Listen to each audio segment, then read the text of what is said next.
Hey guys, welcome to my channel Theory Guru Professor Ashpit Kaur here. So how are you all? Hope you all are fine. तो जो इस channel पे पहली बार आए हैं वो इस चैनल को सब्सक्राइब कर लें, बेल आइकन को प्रेस कर लें ताकि आपको हमारी न्यू वीडियोस ऑन टाइम मिले. तो we are doing the subject business law, sale of goods act 1930. तो अब इसमें हम थर्ड चैप्टर स्टार्ट करने जा रहे हैं, ट्रांसफर ऑफ ऑनरशिप, राइट. इसके अंदर हम डिस्कस करेंगे बच्चा introduction and time when property passes. ये दो टॉपिक्स इस वीडियो के अंदर कवर करवाए जाएंगे. Okay, let's start. Contract of sale आपको पूरी तरह से क्लियर हो चुका है ना? हाँ, very good. Contract of sale में दो चीजें जरूरी होती है. मतलब कॉन्ट्रैक्ट ऑफ सेल तभी पूरा होता है जब ये दोनों चीजें कंप्लीट होंगी. कौन कौन सी? Transfer of ownership and the another one is transfer of possession. That means किसी भी गुड का आपके पास पोजेशन भी आ चुका है. पोजेशन का मतलब होता है आपके हाथ में आना, ठीक है, और उसकी ऑनरशिप भी आपको ट्रांसफर हो चुकी है. अच्छा, यहाँ पे देखो क्या लिखा है, transfer of property in goods. Ownership को और क्या बोला जाता है? प्रॉपर्टी इन गुड्स, ठीक है. तो जब ये दोनों चीजें हो जाएंगी तब कॉन्ट्रैक्ट ऑफ सेल कंप्लीट होता है. अब देखो, ट्रांसफर ऑफ पोजेशन मतलब मान लो आपने अपने किसी फ्रेंड की कार चलाने के लिए ले ली, ठीक है, तो पोजेशन आपके पास आ गया उस कार का. तो क्या इसका मतलब ये है कि ऑनरशिप भी आपके पास आ गई? नो. तो दैट मीन्स अगर आपके पास किसी चीज का पोजेशन आ गया तो इसका मतलब ये नहीं है कि आपके पास उसकी ऑनरशिप भी आ गई. And in the similar way अगर आपको ऑनरशिप ट्रांसफर हो गई है किसी गुड की, फॉर एग्जाम्पल कार की एग्जाम्पल लेते हैं, है ना. कार आपने परचेज कर ली लेकिन वो पूरी तरह से रेडी होके आपके पास 1 वीक के बाद आने वाली है.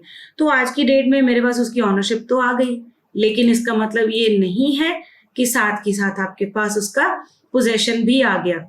तो मतलब ये दोनों चीजें साइमल्टेनियसली नहीं होती. ये जरूरी नहीं है कि आपकी ऑनरशिप के साथ साथ आपके पास पोजेशन भी आ जाएगा.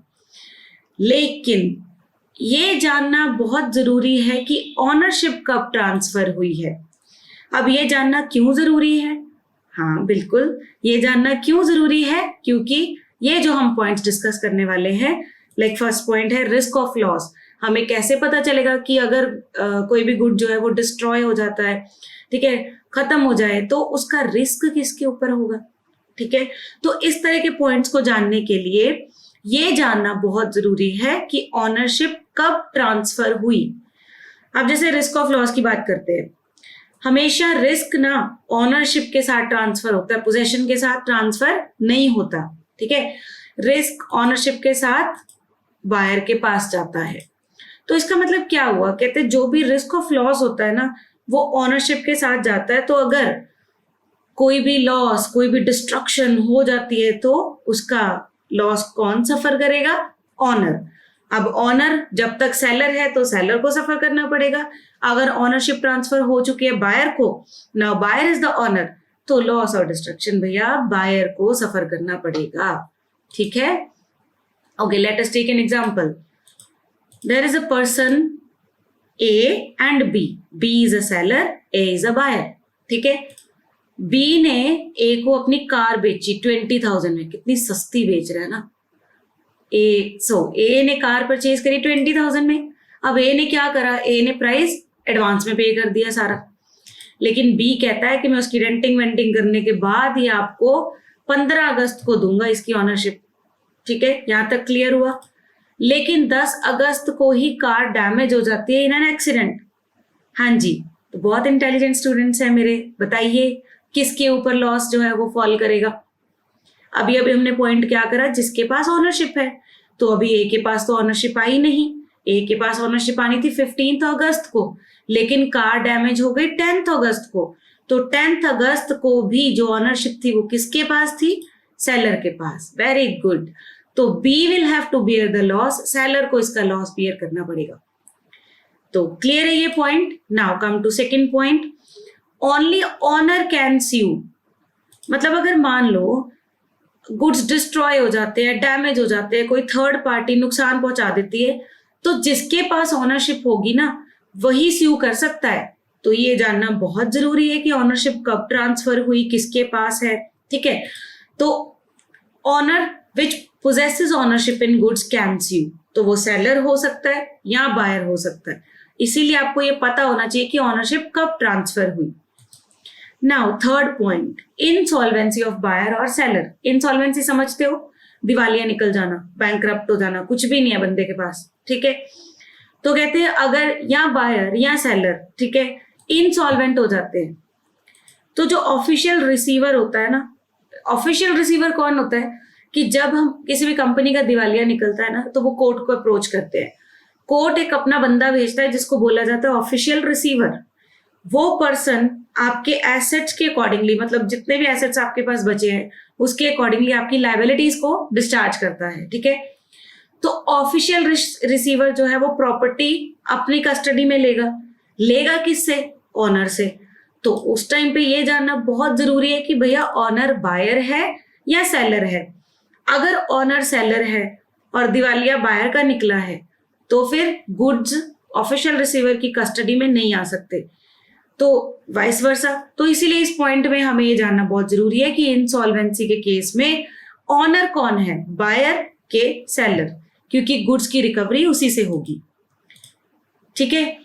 और इसका लास्ट पॉइंट है सूट फॉर प्राइस। सूट का मतलब होता है केस करना, very good, suit for price. अब इसमें देखो क्या लिखा है मैंने, अनलेस अदरवाइज एग्रीड, कि ये बात उन दोनों में पहले हुई हो, राइट। तो अगर उनमें पहले ये बात हुई है कि बायर कहता है कि मैं कुछ पेमेंट आपको बाद में करूंगा, ठीक है, तो seller can sue for the price only if the goods have become the property of the buyer. अगर बायर के पास गुड्स की ऑनरशिप जा चुकी है और बायर ने प्राइस पे नहीं किया और ये बात उन दोनों में पहले हुई थी कि पहले ऑनरशिप ट्रांसफर होगी फिर पेमेंट होगी, तो फिर यहाँ पे सेलर स्यू कर सकता है। तो everything is clear till here? Very good, मुझे पता है बहुत इंटेलिजेंट स्टूडेंट्स हो आप लोग। तो अब इसमें सेकंड आपका कवर होता है बच्चे, टाइम व्हेन प्रॉपर्टी पासेस। अब देखो दो तरह के गुड्स होते हैं, मैंने आपको करा रखे हैं, अनएसर्टेन और एसर्टेन गुड्स, ठीक है। अब इन दोनों गुड्स के केसेस में हम डिस्कस करेंगे कि कब प्रॉपर्टी पास होनी चाहिए या होती है, ठीक है। और जिसको इन दोनों टर्म्स का मतलब नहीं पता वो प्रीवियस वीडियो देखिए, ठीक है, उसमें ये दोनों टर्म्स जो है वो आपको क्लियर करी गई हैं। नाउ अब हम बात करेंगे इन केस ऑफ अनएसर्टेन गुड्स। वो आपको बताया था ना कि बल्क में गुड्स पड़े हैं, ठीक है, आपको उसकी क्वालिटी पसंद आ गई, लेकिन आपने वो बल्क थोड़ी परचेज करना है। आप कह रहे हो कि उसमें से मुझे कुछ स्पेसिफिक क्वांटिटी दे दो, तो वो स्पेसिफिक क्वांटिटी जो है वो एसर्टेन होती है और जो बल्क पड़ा है उसको बोला जाता है अनएसर्टेन। अब कहते हैं अगर अनएसर्टेन गुड की बात हम कर रहे हैं तो सेक्शन 18 इसके साथ डील करता है, right. No property in the goods is transferred to the buyer unless and until, देखो रेड में हाईलाइट करके लिखा है मैंने, तब तक आप ट्रांसफर नहीं कर सकते जब तक कि आप उस गुड्स को एसर्टेंट नहीं कर देते। देखो एग्जाम्पल क्या है, ए है, बी है, बी के पास राइस का भरा हुआ गोडाउन है, ठीक है। तो ए उसको कहता है कि इसमें से 50 क्विंटल आप मुझे दे दो।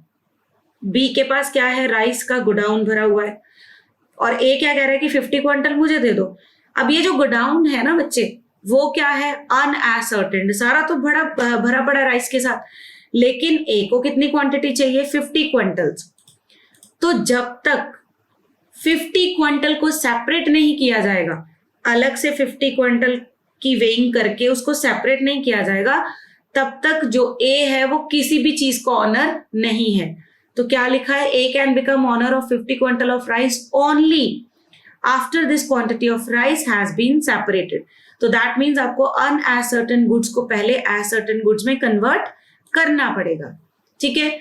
नाउ अगर हम बात करें एसर्टेन गुड्स की, ऑलरेडी जिसको हमने सेपरेट कर रखा है, तो it's purely a question of the intention of the parties. भैया सेपरेट कर रखा है, अब आपकी मर्जी है, जब मर्जी उठा लो उसको, ठीक है। कब प्रॉपर्टी पास करनी है ये दोनों पार्टीज के ऊपर डिपेंड करेगा। फॉर एग्जाम्पल एस बी को कहता है कि तू मेरी मशीन परचेज कर ले 5000 में, ठीक है, पर बी कहता है भैया मैंने नहीं लेनी, पहले आप इसको रिपेयर करवाओ, इसको रनिंग कंडीशन में करो, उसके बाद मैं ये मशीन आपसे परचेज करूंगा।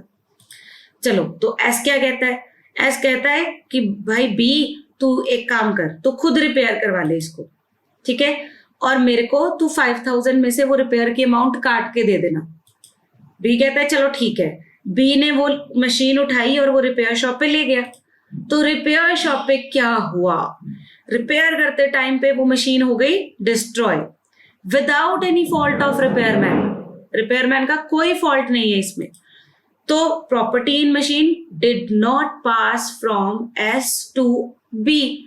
तो इस केस में एस से बी तक अभी प्रॉपर्टी पास हुई ही नहीं। क्यों? क्योंकि अभी वो एसर्टेंड ही नहीं हुई। बी ने क्या बोला कि मैं उसको तब लूंगा जब ये रनिंग कंडीशन में होगी। तो अब प्रॉपर्टी हो चुकी है डिस्ट्रॉय और जो रिपेयर पर्सन था उसका कोई फॉल्ट नहीं है और बी भी इस चीज के लिए लायबल नहीं है।